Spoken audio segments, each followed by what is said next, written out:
Fala pessoal aqui novamente, né, para o nosso vídeo de comentário sobre a rodada, hoje dos jogos de domingo, né, tivemos 3 jogos, 3 bons jogos, né, principalmente os 2 últimos, e fazer aqui os nossos comentários que vocês já estão acostumados, tá? Antes de fato começar a entrar no assunto, pessoal, né, sabe o que tem que fazer, né, dar o like, se inscrever no canal para me ajudar, compartilhar com um amigo seu, né, clicar no sininho para receber as notificações. E em relação aos links da descrição, sigam todos os links da descrição, links de qualidade. O primeiro link é o link do Twitter do canal, o Twitter é o dia inteiro sobre futebol internacional, Premier League, sobre jogos. O segundo é o link do Instagram, onde eu posto vídeos menores sobre alguns pontos específicos. Os 3 links seguintes da página Premier League mais 18, inclusive eles estão bem mais ativos no Twitter. E por último, mas não menos importante, o link do canal Resenha Futebol, principalmente se você gosta de camisas de futebol, tá?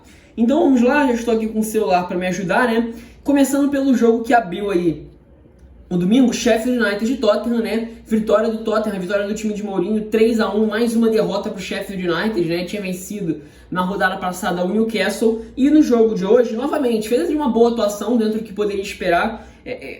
Como eu já falei aqui várias vezes, né? Eu não acho que o Sheffield seja um time que jogue tão mal para estar na posição e na situação que está na tabela, né? Eu acho que o Sheffield joga melhor, um melhor futebol que alguns times aí da Premier League, pelo menos, né? Uns 3 ou 4 times, acho que dá para dizer assim, né? E, enfim, a situação já começou complicada logo com o gol do Aurier, né, de cabeça, e o Sheffield naturalmente ia tentar imprimir aquele volume para tentar reagir ao normal, né? Times nessa situação geralmente têm uma força de vontade a mais nesses momentos, né? E enfim, assim, esse jogo poderia ter ficado numa situação complicada, digamos assim, o cenário poderia ter sido outro, se o Harry Kane logo consegue fazer o 2-0, logo depois, assim, aliás, Harry Kane não, perdão, o Son, né, depois de uma bola enfiada pelo Harry Kane, né, não fez, e talvez a partir desse momento, não sei, o Sheffield tenha ganhado um pouco mais de fôlego nesse sentido, e passa a conseguir até criar não criar oportunidades, chances de finalizar, mas conseguir chegar, né, chegar bem, né, muito na base do McGoldrick, né, com a qualidade para receber, girar e encontrar um passe. O Oliver Book também funcionando muito bem como esse cara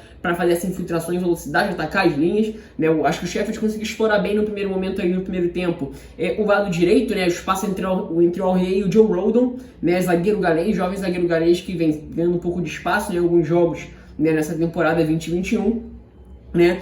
E enfim, no final do jogo vem o gol do Kane, né, no momento onde o Tottenham, assim, jogava muito mal, jogava um futebol bem ruim, né, em determinado momento, né, talvez se fosse um time que quisesse um pouco mais, poderia ter aproveitado melhor as fragilidades em alguns momentos que o Sheffield dava, mas enfim, já no final do primeiro tempo tem o segundo gol, que é um gol que, assim, foi parecido com aquele gol que foi contra o Leeds, né, é uma bola que é recuperada na faixa ali do campo ofensivo, o Højbjerg, né, força o erro do Norwood, que é um jogador que vem fazendo, inclusive, uma temporada bem ruim mesmo, né, um dos ídolos aí, digamos assim, recentes do Sheffield, mas vem fazendo um ano de 2020 como um todo, aliás, especificamente ele desde o pós-pandemia, bem abaixo, e na minha opinião ele é um dos responsáveis, aliás, o baixo rendimento dele é um dos responsáveis pelo baixo desempenho do Sheffield de forma geral. Ele era um cara muito importante para fazer essa bola girar de um lado para o outro, né, e ele perde uma bola, né, o Højbjerg na verdade recupera, ele faz uma pressão, consegue recuperar. Numa tabela rápida ali, dele com o Son, ele consegue acionar o Harry Kane que bate pro gol para fazer o 2-0. Só que aí, o que acontece? No segundo tempo, o time naturalmente voltaria, né, com aquela tentativa de imprimir um volume naquele momento inicial, onde os times estão um pouco mais frios, e sai um gol do McGoldrick de cabeça depois de um passe do John Fleck. E aí parece que, assim, o cenário fica... O que dá a entender naquele jogo, nesse momento caraca, o Tottenham vai se colocar numa situação complicada, né, e o Sheffield talvez ganhe algum fôlego. E logo depois vem o golaço do Ndombele, né? Foi um dos destaques do Ndombele, né? Fez os primeiros 20 minutos muito bons ali, né? E também nesse período ali que o Tottenham cresce, isso é outro mérito, dá pra falar que logo depois do gol do Sheffield, o Tottenham cresce um pouco, consegue imprimir um volume ali nos 3, 4 minutos, um bom volume de jogo, e aí realmente não dá pro Sheffield, o Tottenham acaba fazendo 3-1, e aí logo mata a partida, né? E são feitas, claro, alterações no Sheffield, né? Tentativa, aí isso é bem recorrente dos jogos desde a temporada passada, né, entrar com uma linha de 4 para encher um pouco mais a faixa à frente, né, o Brewster entra, né, o Brewster é um jogador que, para ser bem sincero, eu acho que ele não tem muito sentido o Brewster ter ido pro Sheffield por conta de características da equipe do que a gente pôde ver na temporada passada. Eu acho que ele não combina muito bem com o estilo da equipe. Mas enfim, isso acho que até dá para um vídeo mais separado, para um vídeo do Instagram, né? E enfim, isso, né? Situação complicadíssima do Sheffield, o Tottenham consegue mais uma vitória depois de um resultado bem decepcionante contra o Fulham. Eu não cheguei a acompanhar essa partida, mas enfim, aquele negócio assim, né? O que eu já falei e continua sendo a minha opinião. O Tottenham talvez o segundo melhor elenco da Premier League, só perdendo pro Liverpool, em termos de potencial. Para mim, em termos de potencial, é até maior que o do City. Potencial, não necessariamente o que joga. Potencial e alternativas, né? Mas o que me coloca com o pé atrás é o Mourinho, né? Continua sendo essa a minha opinião. E o Sheffield, coitado, uma situação complicadíssima, 5 pontos. A situação tá bem complicada. Eu não sei em relação ao futuro do Chris Wilder, se ele vai ser demitido para o time tentar permanecer nessa primeira divisão ou se eles vão cair com ele e tentar um trabalho de longo prazo. Porque eu acho que isso faz mais sentido para a realidade do clube. Porque eu acho que o Chris Wilder assim, é um dos bons treinadores, assim, pelo menos mostrando que é um bom, mostrando assim, boas coisas assim, nesse período em que jogou a Premier League e na temporada em que eles subiram em 18 e 19. Enfim, vamos ver como é que fica essa situação. Agora vamos para o jogo mais importante da rodada, né? Liverpool e Manchester United, um 0-0 de um bom jogo de futebol, né? E eu acho que, de forma geral, eu acho que dá para dizer que o Solskjaer saiu mais uma vez por cima entre os dois, né? Se a gente for pensar no confronto entre os técnicos, eu acho que o Solskjaer sai por cima, mais uma vez. Acho que o momento do Solskjaer é muito bom, né? O ano de 2020 dele, eu acho que como um todo, ele me fez mudar de opinião, sinceramente, né? Eu acho que o ano passado do Manchester United como um todo foi muito ruim, tirando aqueles jogos onde, nesses jogos, né, do estilo de jogo contra o Liverpool, onde o time era montado para reagir, né, e para conseguir em alguns momentos recuperar uma bola numa faixa mais à frente, né, funcionar bem como esse time para incomodar a posse de bola adversária numa faixa perigosa. Acho que isso o Manchester United mostrou muito bem no ano passado, mas de forma geral, na grande maioria dos jogos, era um time com muita dificuldade de criar, muita dificuldade mesmo, né, um estilo de jogo bem pobre em muitos momentos, né, de um nível muito baixo. Né? Mas o 2020 do Manchester United, óbvio que passa muito pela chegada do Bruno Fernandes, de forma geral é muito bom. E eu acho que, principalmente, essa temporada 2021 especificamente, tem muito do dedo do Solskjaer, né? É algo que também mais pra frente dá pra fazer um vídeo mais específico, né? Minha mudança de opinião em relação ao Solskjaer nesse ano, né? Mas enfim, falando agora especificamente sobre o jogo, os primeiros 30 minutos eu acho que era de um Liverpool melhor, né? Dando a impressão de que de fato era um time, assim, de fato é um time de um patamar maior, mas assim, colocando ali naquele momento, né, ficou evidente a diferença de nível dos times, né, do trabalho coletivo máximo. Acho que o Liverpool, talvez se fosse um pouco mais preciso, né, tivesse um pouco mais de capricho nas finalizações em alguns momentos, poderia ter aberto o placar nos primeiros 30 minutos. Acho que o De Gea foi bem, a última linha de defesa do United acima de tudo foi muito bem, mas o Liverpool conseguia ser veloz em algumas jogadas de inverter, principalmente encontrando as bolas pro lado esquerdo. Acho que o Robertson foi muito bem, né, em jogadores ofensivos, né? E, enfim, acho que o Firmino teve uma nota muito ruim na partida, mas eu acho que ele foi um dos melhores jogadores ofensivos da partida, né? Pode me chamar de louco, mas acho que o Firmino fez uma atuação muito boa, né? Mas, a partir dos 30 minutos, o United consegue encontrar essas saídas em velocidade, até entrou de uma forma diferente, né? Se imaginava que fosse jogar com o losango, mas não foi bem assim, não. Né? O time jogou ali com uma linha de 5 homens no meio campo, com o Martial aberto, o Rashford mais centralizado, o Pogba pela direita, né? O Bruno Fernandes com esse meio ofensivo por dentro, ali próximo do Rashford, no momento sem bola, porque o United teve pouco a bola no primeiro tempo, com McTominay e Fred como os volantes. Né? E o time passa a encontrar algumas boas saídas em velocidade, né? Em alguns momentos, assim, chegando com poucos homens à frente, mas assim, deixando ou o Rashford ou o Pogba, em alguns momentos, conseguindo conduzir essa bola à frente.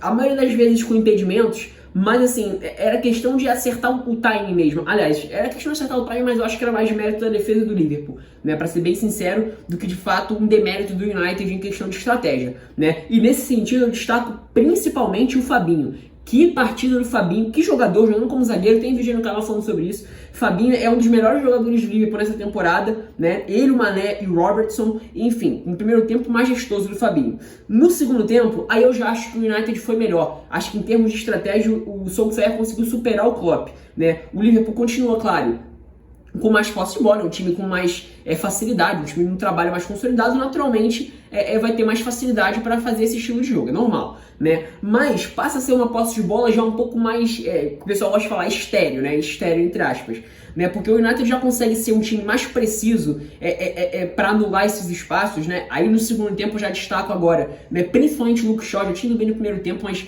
no segundo tempo eu acho que a atuação dele foi muito boa, o Salah realmente muito incomodado, até no primeiro momento, no primeiro tempo, né? O Salah foi para a esquerda, né? No segundo tempo foi um período curto ali, né? Mas enfim, eu até tuitei sobre isso marcando o Lucas Filos.